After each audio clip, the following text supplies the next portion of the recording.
I wasn't supposed to survive the Battle of Proxima Station. Hell, none of us were. But when you're staring down the barrels of a Zephyrian dreadnought, survival becomes less about protocol and more about pure, stubborn human rage. My name is Marcus Chen, and I was a communications officer aboard the UES Defiance when humanity first showed the galaxy what we were truly capable of. The Zephyrian Collective had been expanding across the outer rim for decades, consuming worlds like a slow-moving plague. They were methodical, calculated, and utterly ruthless. Every species they encountered either joined their collective consciousness or became fuel for their bioships.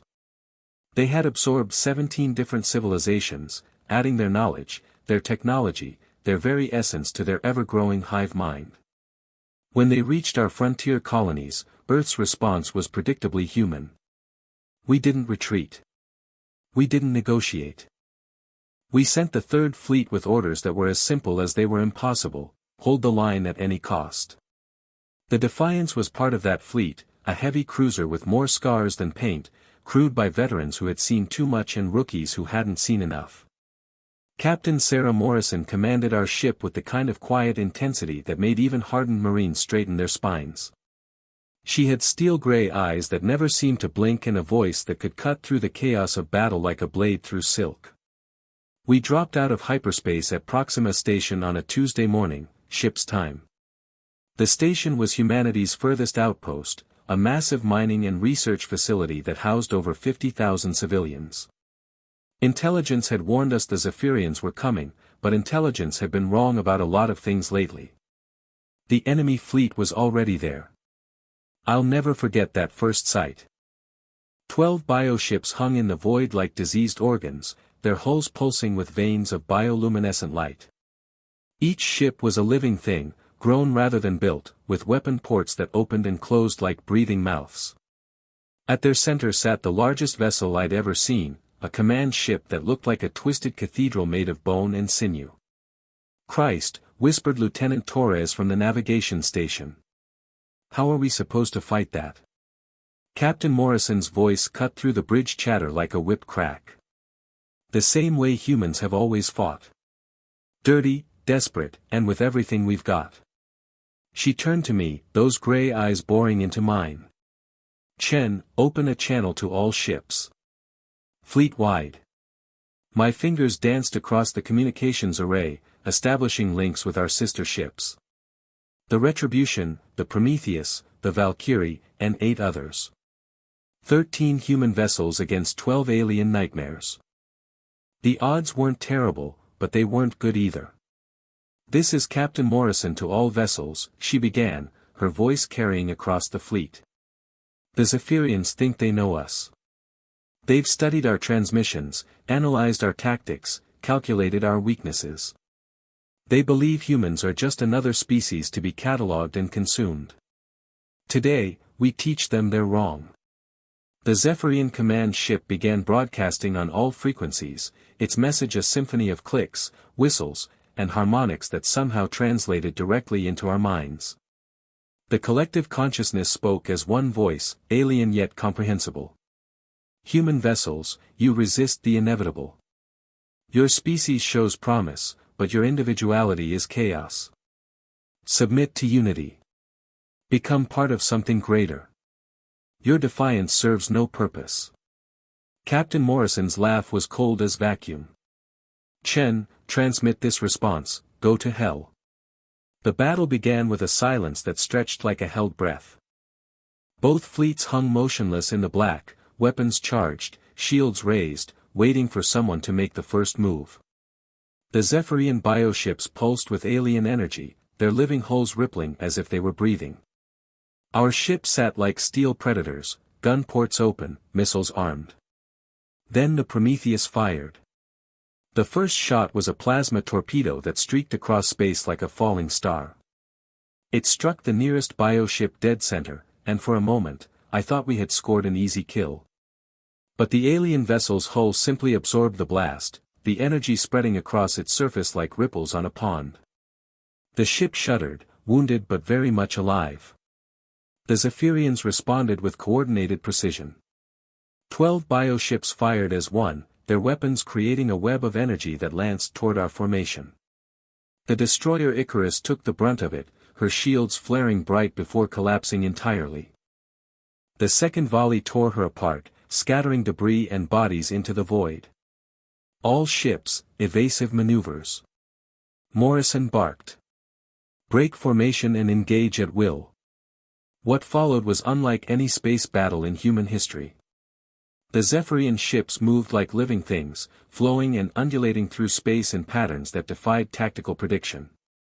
Their weapons were bioorganic, firing streams of corrosive plasma that ate through our armor like acid. When our missiles struck their hulls, the bioships would simply regrow the damaged tissue within minutes. But humans adapt. It's what we do best. The captain of the Retribution, an old warhorse named Collins, was the first to figure it out. Instead of targeting the hulls, he focused his fire on the weapon ports. The bioships couldn't regrow their weapons as quickly as their armor, and concentrated fire could seal the ports permanently. All vessels, target their gun ports. Morrison ordered. Sustained fire, overlapping fields. Don't let them breathe. The tide began to turn. Our ships danced through space in a deadly ballet, pouring fire into the alien vessels' weapons while avoiding their return salvos. The Valkyrie managed to silence 2 bioships entirely, leaving them floating helplessly as their weapons sealed shut. The Prometheus avenged the Icarus by crippling the command ship's primary batteries. That's when the Zephyrians showed us something new. The damaged bioships began to merge. I watched in horror as 2 crippled vessels flowed together like drops of liquid mercury, their hulls melding and reshaping until they formed a single, larger ship. The merged vessel was stronger than either of its components, its weapons more powerful, its defenses thicker. Jesus Christ, breathed Torres. They're combining. Morrison's face went pale, but her voice remained steady. Chen, get me Admiral Hayes on priority channel. Now. I opened the link to the fleet flagship, where Admiral Hayes commanded from the bridge of the UES Sovereign. His weathered face appeared on our main screen, grim with determination. Morrison, what's your assessment? Sir, we're fighting something that rewrites the rules as it goes. These things can merge, adapt, evolve in real time. If we don't end this quickly, they'll become unstoppable. Hayes nodded slowly. Understood. All ships, implement Protocol 7. I repeat, Protocol 7 is now active. A chill ran down my spine. Protocol 7 was the nuclear option, literally. It meant using our antimatter warheads, weapons so powerful they could crack a moon in half. But it also meant getting close enough to the enemy to ensure a kill, and at that range, survival was optional. The Sovereign led the charge, her massive bulk accelerating toward the merged bioships like a battering ram. The other vessels followed, forming a spearhead of human steel and fury. The Defiance took position on the flagship's port flank, our engines straining as we matched her acceleration. The Zephyrians met us head-on. The space between the fleets lit up with weapons fire as both sides unleashed everything they had. Ships died on both sides, human and alien vessels exploding in brilliant flashes that painted the darkness with temporary suns. The destroyer Achilles rammed a bioship at full throttle, both vessels disappearing in a sphere of nuclear fire. Through it all, Morrison kept us alive through a combination of skill, luck, and sheer bloody-minded determination. She danced the Defiance through the crossfire like a matador avoiding a bull, our guns never stopping their deadly song. I watched the tactical display in fascination and terror as ships vanished from the screen, each blip representing hundreds of lives snuffed out in an instant. The Sovereign reached the enemy command ship first. Admiral Hayes' voice came across all channels one final time. For humanity, he said simply. The flagship's antimatter warheads detonated simultaneously, creating a miniature star that vaporized both vessels in a blast visible from 3 systems away. The explosion sent shockwaves through space that battered the surviving ships like toys in a hurricane. When the light faded, the Zephyrian command ship was gone. But more importantly, something had broken in their formation. The bioships began to move erratically, their coordinated precision replaced by confusion and chaos. The collective consciousness that had bound them together was severed.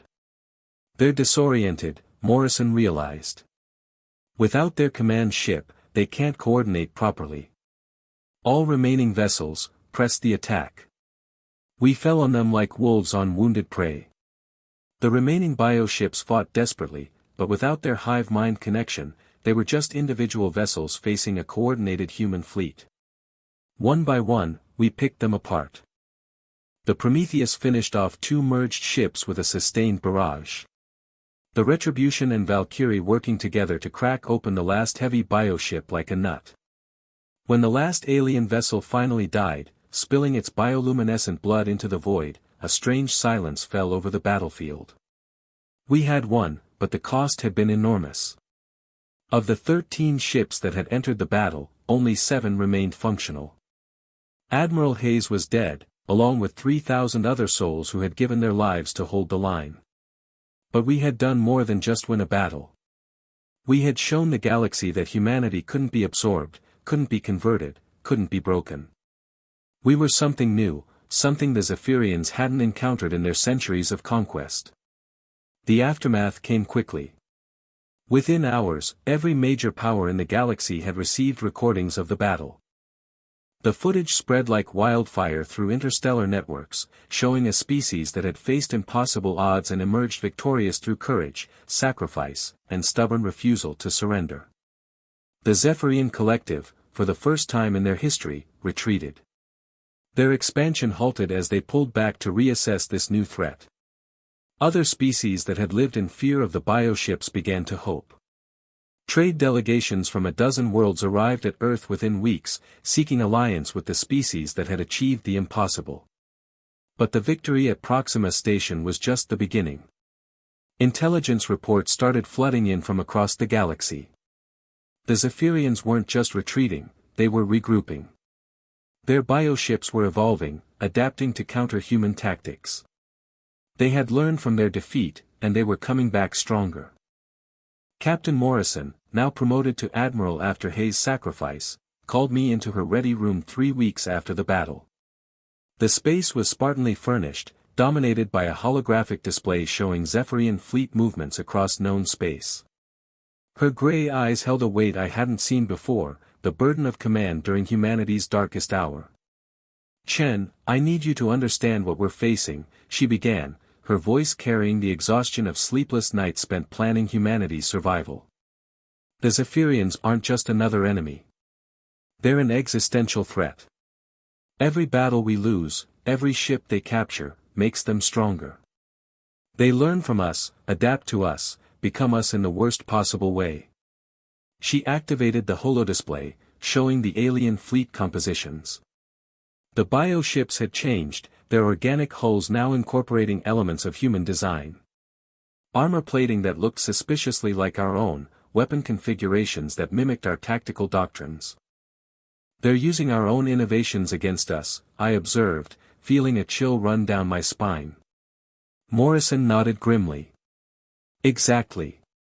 But here's what they don't understand about humans. We don't just adapt to survive. We adapt to win. And sometimes, winning requires us to become something we never wanted to be." The new orders came down from Earth Command 48 hours later. Operation Prometheus was humanity's answer to the Zephyrian threat. If the aliens wanted to play evolution games, we'd show them what 3 billion years of terrestrial competition had produced. The plan was audacious, desperate, and typically human in its complete disregard for conventional wisdom. Instead of building bigger ships or better weapons, we were going to change the rules of engagement entirely. We were going biological. Dr. Elena Vasquez led the research team, a brilliant xenobiologist who had been studying Zephyrian biotechnology since their first contact with humanity. Her laboratory aboard the research station Pandora had become ground zero for humanity's most classified project. The key, she explained during our first briefing, is understanding that Zephyrian bioships aren't just tools. They're living organisms with all the vulnerabilities that implies. They can be infected, poisoned, diseased. We just need to create the right pathogen. The ethical implications were staggering. We were essentially developing a biological weapon capable of wiping out an entire species. But as Morrison pointed out during the heated debates that followed, the Zephyrians had made their choice when they tried to absorb humanity into their collective. This was survival, pure and simple. Working with Dr. Vasquez's team, we developed what became known as the Genesis virus. It was a masterpiece of biological warfare, designed to target the specific neural pathways that connected individual Zephyrians to their collective consciousness. The virus wouldn't kill them, but it would sever their hive-mind connection permanently, turning their greatest strength into their greatest weakness. The first test came during a skirmish in the Kepler system. A small Zephyrian scouting force had encountered one of our patrol groups, and both sides were locked in a brutal engagement when we arrived with the prototype delivery system. The Genesis virus was loaded into modified torpedoes, designed to rupture on impact and flood the target bioship's atmosphere. I watched from the Defiance's bridge as the first torpedo struck home. For a moment, nothing seemed to happen. The Zephyrian vessel continued its attack pattern, its organic weapon spitting death at our ships. Then, gradually, its movements became erratic. The coordinated precision that marked all Zephyrian tactics began to break down. Within minutes, the infected bioship was firing on its own allies. The virus had severed its connection to the collective, but it had also driven the individual Zephyrians aboard into a state of maddened confusion. They attacked everything around them, unable to distinguish friend from foe. The effect spread through the enemy formation like wildfire. As infected bioships engaged their former allies, the virus jumped from vessel to vessel through their organic communication networks. Within an hour, the entire Zephyrian force was destroying itself while our ships watched from a safe distance. "My God," whispered Torres from his station. "What have we done?" Morrison's expression was stone. What we had to do. But the virus was just the beginning. As news of our biological weapons spread through Zephyrian space, their collective consciousness began to adapt. They started using mechanical communication systems instead of organic ones, cutting infected vessels loose from their fleets before the virus could spread. They were learning, evolving, becoming more like us. That's when we realized the terrible truth. The war wasn't changing the Zephyrians. It was changing us. Over the following months, humanity threw itself into the conflict with a ferocity that surprised even our allies. We developed new weapons, new tactics, new ways of thinking about warfare that would have horrified our ancestors. We became efficient, ruthless, calculating. We learned to think like a collective while maintaining our individuality. The Battle of Vega Prime marked the turning point. The Zephyrians had massed their largest fleet yet, over 200 bioships supported by mechanical vessels they had constructed using absorbed alien technologies. They intended to break through our defensive lines and strike directly at Earth. We met them with everything we had. 50 human battle groups, supported by allied fleets from a dozen species who had joined our cause. The battle raged for 3 days across multiple systems, a running fight that left entire solar systems littered with debris. I was there when Admiral Morrison made the decision that would define humanity's place in the galaxy. As our fleets engaged the Zephyrian Armada above Vega Prime, she opened a channel to every ship in our forces. "All vessels, this is Admiral Morrison. Today, we don't just fight for survival. We fight for the right to exist as free beings in a universe that wants to chain us to a collective consciousness. The Zephyrians believe they can absorb us, change us, make us part of their hive. They're wrong. We are human. We are individual. We are free. And we will make them extinct before we allow them to take that from us." The final assault was brutal. We threw our fleets at the Zephyrian Armada with suicidal determination, accepting horrific casualties in exchange for tactical advantage. Ship after ship died in nuclear fire, their crews sacrificing themselves to protect humanity's future. But in the end, it was our humanity that won the war, not our weapons. As the battle reached its climax, something unprecedented happened. Individual Zephyrians began breaking away from their collective, choosing freedom over unity. The virus we had created months earlier had planted seeds of individuality that finally bloomed under the pressure of combat. The collective consciousness shattered like glass. Without their hive mind to guide them, the remaining bioships became confused, directionless. Many simply shut down, their crews unable to function without the collective's guidance. Others turned on each other as newly individual Zephyrians struggled to understand their own thoughts and desires. When the last enemy vessel was destroyed or surrendered, humanity stood alone in the galaxy as the species that had achieved the impossible. We had broken a collective consciousness that had existed for millennia. We had shown that individuality could triumph over unity, that freedom was worth any price.